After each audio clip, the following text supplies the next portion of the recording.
today with Mr. Whiteaker, who is a science educator here at Northern Cass, and he is also a self-proclaimed expert on the color blue. So I'm sitting here with him today to discuss this fascinating interest of his. So the first question that I have for you is that colors often hold specific meanings to people. They might remind you of certain moments in your life or fill you with a certain emotion. What is your relationship with the color blue? I often think of myself as just a massive disappointment to the people around me, which really brings me back to the color blue. So it's not even necessarily that I like blue. The expertise really does come from the overwhelming feeling of blue that is my life. What is your favorite shade of blue? This is one of the easier questions I've ever gotten. Periwinkle for sure. A lot of it because I think the name sounds really cool, but it's also a very fun hue. Why does atmospheric perspective make objects look blue?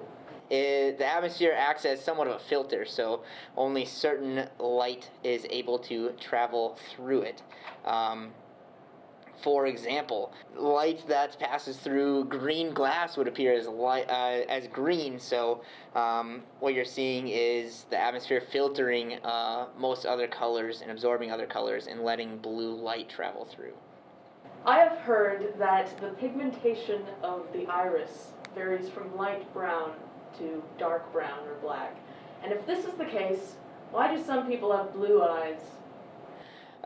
So the blue eyes would be a lack of a certain pigment called melatonin. So you're just seeing different pigments. So the darker brown would have a lot of melatonin, lighter brown would just have a very sparse amount. How were blue dyes and pigments originally created? See, this is an interesting story. So as a science educator, I didn't take a lot of history courses, but this is one of the courses I did take because of my fascination with the color blue was the history of blue, specifically pertaining to the Greek period of rule. And what happened was they would find wild squirtles, and they would crush the skulls up, and would actually, even though it's brown, once you put it in water and dissolve it in water, it turns blue right away. And then they would take that, and that was their favorite way to create paints. So one thing you notice with a lot of the pictures from that period is that they're overwhelmingly blue. Interesting. How do you think they first discovered that crushing the skulls of squirtles will create this color? I think for them it was really a power thing. They really wanted to show that they were overwhelmingly superior to all species that existed at that time. So this is how the blue dye and pigments was originally created, but how did the Egyptians create their synthetic dyes? Very interesting question, also covered in the same course. After the squirtles went extinct, overwhelmingly because of the harsh treatment by Greeks, they had to find other ways to create blue pigment. So they started experimenting, and the thing that made it so that they were really able to create these synthetic dyes of blue was the advancements that came about with glassware. So they were able to make round bottom flasks, Erlenmeyer flasks. Erlenmeyer flasks actually named after one of the great Egyptian pharaohs. So with the advancement of this technology and this labware, they were able to start performing experiments, heating, cooling, titrations, all that fun stuff to start to create synthetic man-made blue dyes. Natural blue pigmentation is rare to find in nature. So how do some species of butterflies, specifically the morpho butterflies, how do they get their blue appearance?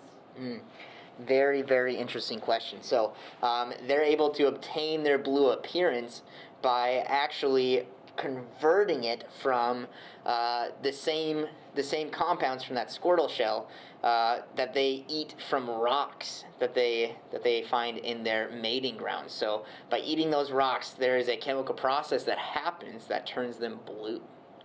Hydrangeas are a type of flower that come in a variety of colors. What does it mean when you find a blue hydrangea? So finding a blue hydrangea is really, I would say, an oddity. Finding any type of hydrangea is really just unfortunate because I would argue that it's one of the worst types of flowers. But in Greek mythology, finding the blue hydrangea was a sign of bad luck in that you were going to have a family member or pet die in the near future. I don't have any more questions outright about the color blue, but do you have any more thoughts that you would like to share with the people?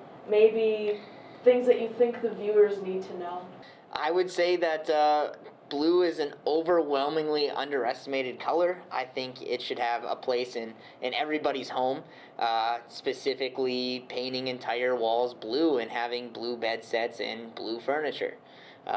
And I think that's something that people need to consider more often. Thank you, Mr. Whitaker, for coming in and sharing all of your knowledge on the color blue. You are very welcome.